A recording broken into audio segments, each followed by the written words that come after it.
सुप्रभात बच्चों, इस विद्या में आपका स्वागत है।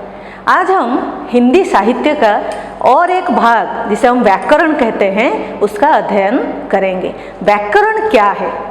व्याकरण उस शास्त्र को कहा जाता है जिसमें भाषा को शुद्ध करने वाले नियम होते हैं, अर्थात किसी भी भाषा के अंग प्रत्यंग का विश्लेषण करना तथा उसकी विवेचन करने को व्याकरण कहा जाता है। हम भाषा के साहित्य के उस भाग को व्याकरण कहते हैं जिसके द्वारा हम उस भाषा के हर एक अंग का विश्लेषण और विवेचन करते हैं। आप जैसे कि जानते हैं भाषा क्या है? भाषा वो माध्यम है जिसके द्वारा मनुष्य अपने विचारों के भावों को दूसरों के सामने प्रकट करता है और इसके अलावा दूसरों के भावों को विचारों को ग्रहण भी करता है। व्याकरण में क्या होता है?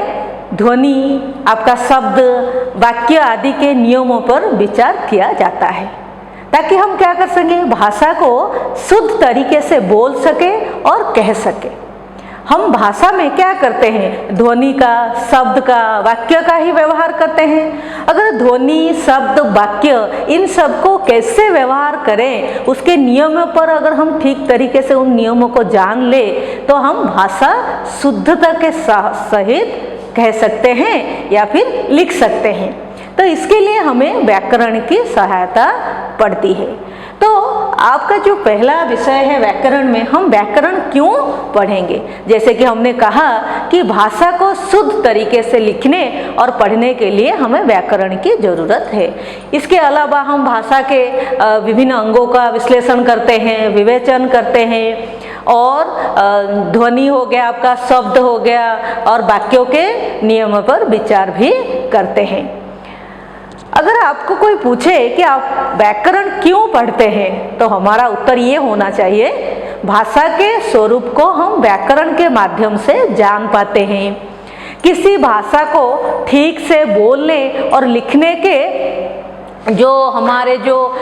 ठीक से लिखने के लिए या फिर बोलने के लिए हम जो सही तरीके हैं उसका इस्तेमाल कर पाते हैं और व्याकरण के द्वारा ही हमारी भाषा शुद्ध होता है।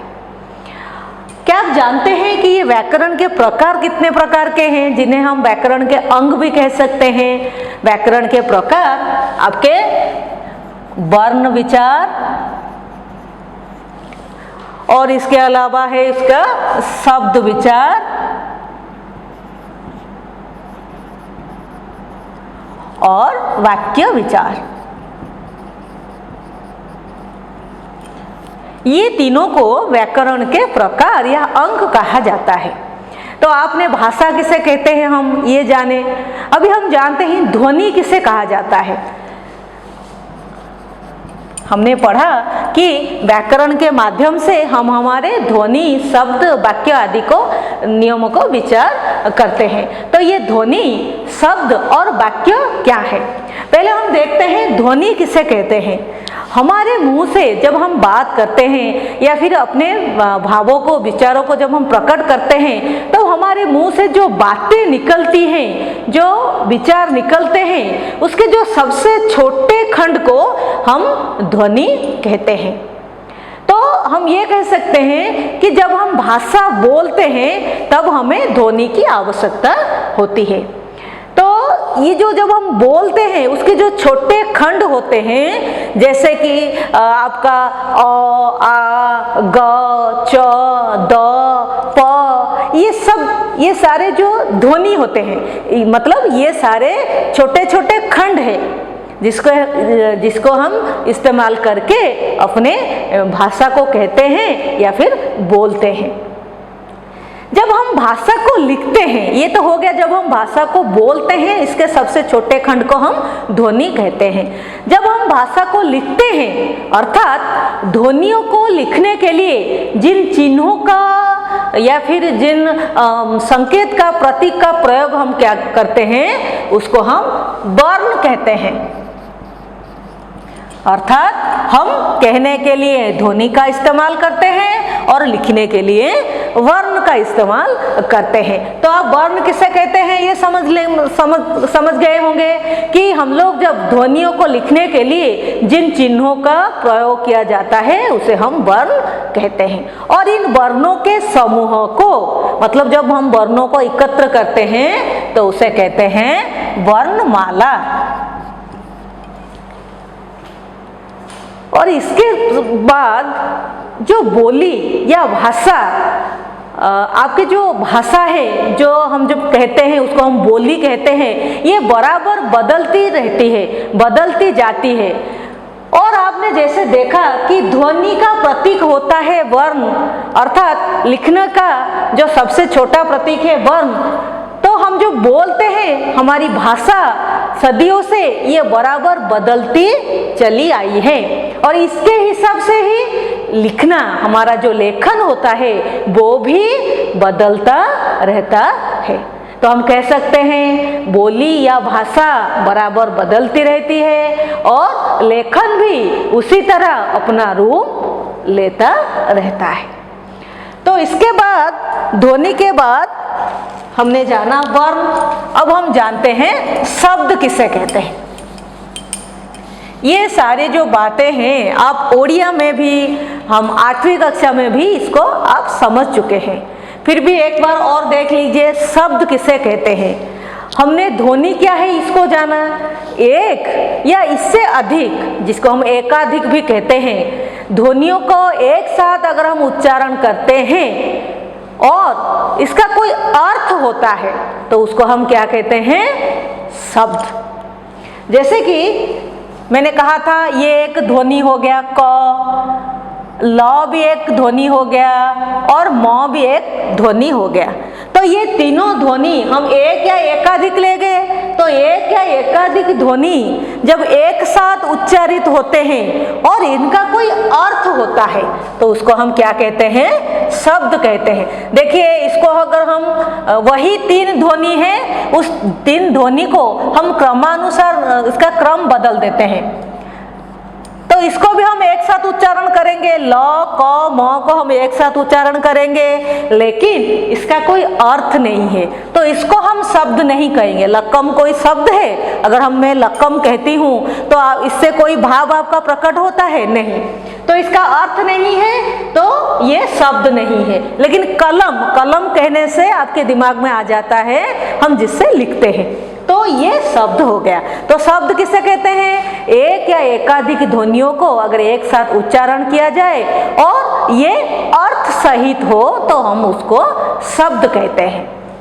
इसी हिसाब से जब ध्वनियों को एकत्र किया गया हम उसको शब्द कहते हैं। अगर हम शब्द को एकत्र करेंगे और इनको एकत्र ऐसे करेंगे कि इनका एक निश्चित क्रम हो, तो मैं कह सकती हूँ कि निश्चित क्रम में एकाधिक शब्द अगर आते हैं और ये कोई पूरा अर्थ देते हैं या फिर आपके मन के भावों को पूरी तरह से प्रकट करते हैं तो हम उनको वाक्य कहते हैं। तो देखिए एक या एकाधिक शब्द में ये एक शब्द हो गया, देखिए ये ध्वनियों का मिश्रण है और इसकी कोई अर्थ है। तो देखिए ये एक या एकाधिक शब्द हो गए और कैसे शब्द हो गए, ये और एक निश्चित क्रम में है, निश्चित क्रम है इसीलिए एक अर्थ दे रहे हैं, उनके भाव को प्रकट कर रहे हैं, तो हम उनको क्या कहेंगे, वाक्य कहेंगे। लेकिन अगर इनको हम जो निश्चित क्रम आपने पढ़ा, अगर इनका क्रम में परिवर्तन कर देती हूँ, मैं कर काम रहा हूँ, तो आपको ये उल्टा पुल्टा नहीं लग रहा है, तो इसीलिए कहा जाता है एक या एकाधिक शब्द जब निश्चित क्रम में आते हैं और मन के भाव को पूरा प्रकाश करते हैं या फिर पूरे अर्थ को देते हैं, इन्हें हम व्याकरण में क्या कहते हैं, वाक्य कहते हैं।